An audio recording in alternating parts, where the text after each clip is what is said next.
अस्सलाम वालेकुम दोस्तों। सलीम सिपरा हाज़र जोक पंजाबी।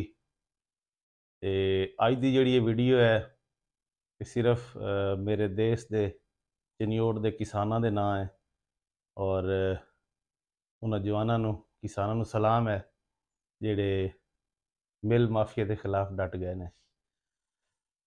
सरमायादार दे खिलाफ डट जाना बड़ी वड्डी गल है और ख़ास तौर ते चनियोट जे इलाके जिहड़ी बड़े वड्डे सरमायादारां दी मिल है, अल्लाह उन्हां नूं खुश रखे। ते किसानां ने बड़ी भरपूर यकजेती का मुजाहरा किया है और डट गए ने। उम्मीद है डटे रहणगे और माफिया नूं झुकण ते मजबूर करनगे। एक तो चीज़ है, दूसरी जिहड़ी है ये साडे जिहड़े कर्मां वाले जिहड़े पंजाब के हुकमरान ने, अल्लाह ताला इन्हां नूं खुश रखे, हदायत देवे कि ये कर्मां वाले जदों भी आउंदे ने, इन्हां दा दिल होवे या ना होवे, पंजाब दा किसान जिहड़ा है वो रुलिया ही वेख्या है। जिन्हां लोगों नूं इन्हां दे बतौर वज़ीर आला पहले दौर दा भी बतौर 90s तो वक्फे वक्फे नाल हुकूमत चले आ रहे ने और अलहमदुलिल्लाह इन्हां ने हमेशा किसानां नूं रोलिया ही है, किसान नूं परेशान ही कीता है।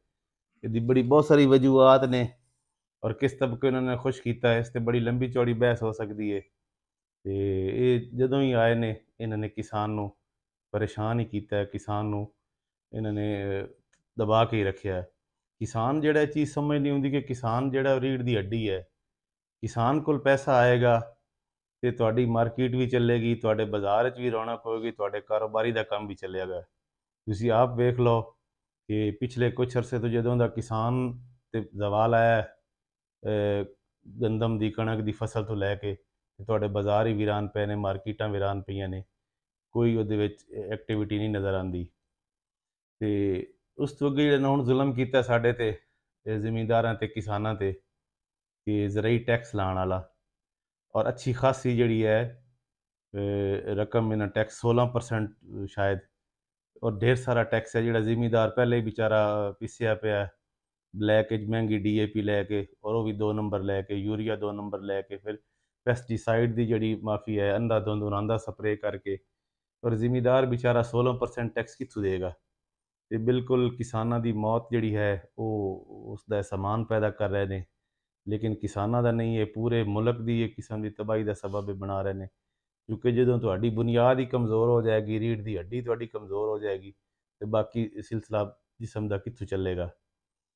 ਤੇ ਦੁੱਖ ਤੇ ਅਰਮਾਨ ਸਾਡਾ ਜਿਹੜਾ ਹੈ ਉਹ ਉਹਨਾਂ ਲੋਕਾਂ ਤੇ ਹੈ ਜਿਹੜੇ ਸਾਡੇ ਨੁਮਾਇੰਦੇ ਨੇ ਔਰ ਅਸੈਂਬਲੀਆਂ ਦੇ ਵਿੱਚ ਮੌਜੂਦ ਨੇ ਔਰ ਮੈਜੋਰਿਟੀ ਜਿਹੜੀ ਹੈ ਆਈ ਹੋਪ ਕਿ ਮਤਲਬ 70-80% ਲੋਕ ਜਿਹੜੇ ਨੇ ਉਹ ਜ਼ਿਮੀਂਦਾਰੇ ਨਾਲ ਤਾਲੁਕ ਰੱਖਦੇ ਨੇ ਔਰ ਅੱਲਾ ਦੇ ਫਜ਼ਲ ਨਾਲ ਉਹਨਾਂ ਨੇ ਇਸ ਕਿਸਾਨ ਦੇ ਜਿਹੜਾ ਟੈਕਸ ਵਾਲਾ ਬਿੱਲ ਹੈ ਉਸ 'ਤੇ ਬੜੇ ਉਹਨਾਂ ਨੇ ਅੰਨ੍ਹੇਵਾਹ ਅੰਗੂਠੇ ਲਾਏ ਨੇ। ਪਰ ਇਹ ਕਮਜ਼ੋਰੀ ਇਹ ਵੀ ਹੈ ਚੂँकि ਉਰਦੂ 'ਚ ਹੁੰਦੇ ਨਹੀਂ, ਉਹ ਵਿਚਾਰਿਆਂ ਅੱਧਿਆਂ ਦਾ ਪੜ੍ਹਨਾ ਹੀ ਨਹੀਂ ਆਉਂਦਾ ਕਿ ਪੜ੍ਹਿਆ ਕੀ ਹੈ, ਲਿਖਿਆ ਕੀ ਹੈ।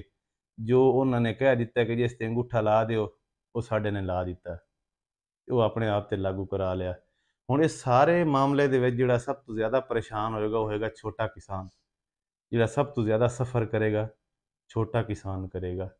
ਵੱਡਾ ਜ਼ਿਮੀਂਦਾਰ ਜਿਹੜਾ ਹੈ, ਮੁਰੱਬਿਆਂ ਦਾ ਮਾਲਿਕ ਜਿਹੜਾ ਹੈ, ਉਸਨੇ ਨਾਲ ਹੋਰ ਬਹੁਤ ਸਾਰੇ ਵਸਾਇਲ ਜੋੜੇ ਹੁੰਦੇ ਨੇ, ਜਿਹੜੀ ਉਹਦੀ ਅਲਟਰਨੇਟ ਇਨਕਮ ਹੁੰਦੀ ਹੈ।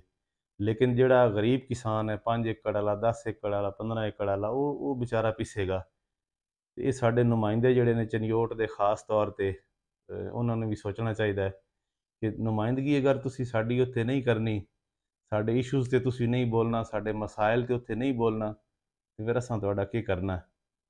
ਖਾਲੀ ਜਿਹੜਾ ਹੈ ਲੰਮੀਆਂ ਚੌੜੀਆਂ ਤਨਖਾਹਾਂ ਲੈ ਕੇ, ਲੰਮੇ ਚੌੜੇ ਪ੍ਰੋਟੋਕੋਲ ਲੈ ਕੇ ਵਾਸਤੇ ਤੁਸੀਂ ਅਸੈਂਬਲੀ ਜਾਣਾ ਤੇ ਠੀਕ ਹੈ। ਫਿਰ ਆਇੰਦਾ ਅਸੀਂ ਵੀ ਜਿਹੜਾ ਹੈ ਸਾਨੂੰ ਵੀ ਸੋਚਣਾ ਚਾਹੀਦਾ ਹੈ ਔਰ ਕਮ ਅਜ਼ ਕਮ ਜਿਹੜਾ ਅੱਜ ਇੱਕ ਸਾਡੇ ਨੁਮਾਇੰਦੇ ਤੇ ਕੁਝ ਸਾਥੀਆਂ ਨੇ ਸਵਾਲ ਵੀ ਕੀਤਾ ਹੈ ਔਰ ਉਹਨਾਂ ਨੇ ਅੱਗੇ ਖਾਸ ਜਵਾਬ ਵੀ ਮੁਖਤਲਿਫ ਤਰੀਕੇ ਨਾਲ ਦਿੱਤਾ ਹੈ।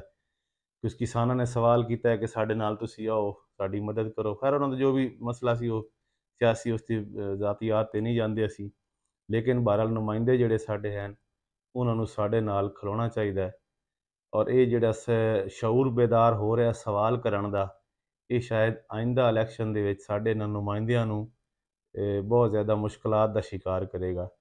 ਇੱਕ ਦਫਾ ਫਿਰ ਦੇਸ਼ ਦੇ ਕਿਸਾਨਾਂ ਨੂੰ ਸਲਾਮ, ਦੇਸ਼ ਦੇ ਨੌਜਵਾਨਾਂ ਨੂੰ ਸਲਾਮ, ਜਿਨ੍ਹਾਂ ਦੇ ਅੰਦਰ ਸਵਾਲ ਕਰਨ ਦਾ ਜਜ਼ਬਾ ਉੱਭਰ ਰਿਹਾ ਹੈ ਔਰ ਉਹ ਨੁਮਾਇੰਦਿਆਂ ਤੋਂ ਸਵਾਲ ਕਰ ਰਹੇ ਨੇ ਕਿ ਜਨਾਬ ਹੋਣਾ ਸਾਡੇ ਵਾਸਤੇ ਕੀਤਾ ਕੀ ਹੈ। ਔਰ ਇਹੀ ਸਵਾਲ ਜਿਹੜਾ ਹੈ ਔਰ ਇਹੀ ਸ਼ਊਰ ਜਿਹੜਾ ਹੈ, ਸਾਡੇ ਮੁਲਕ ਦੀ ਤਰੱਕੀ ਦਾ ਇਨਸ਼ਾਅੱਲਾ ਜ਼ਾਮਿਨ ਹੋਏਗਾ। ਬਹੁਤ